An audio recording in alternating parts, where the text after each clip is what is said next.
Good day, everyone. Today I would like to briefly introduce an important training opportunity being offered by LifeBridge Foundation to empower our youth and community. In today's world, computer knowledge is no longer a luxury, it is a necessity. Almost every job, business, and educational opportunity requires basic digital skills. Unfortunately, many young people and individuals in our community still lack access to proper computer training. To address this need, LifeBridge Foundation is launching a basic computer skills course designed especially for beginners. This course will provide practical training in Microsoft Office, internet use, and email communication.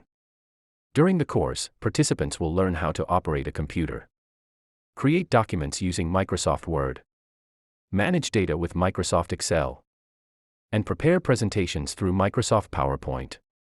In addition, students will be trained in internet browsing, online research, and professional email communication, which are essential skills in modern workplaces.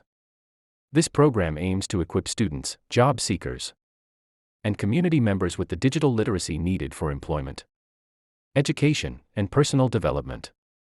At LifeBridge Foundation, we believe that knowledge and skills can open doors to new opportunities and help individuals build a better future for themselves and their families. We warmly invite students and community members to participate in this program and take a step toward a brighter digital future. Thank you, and God bless you all.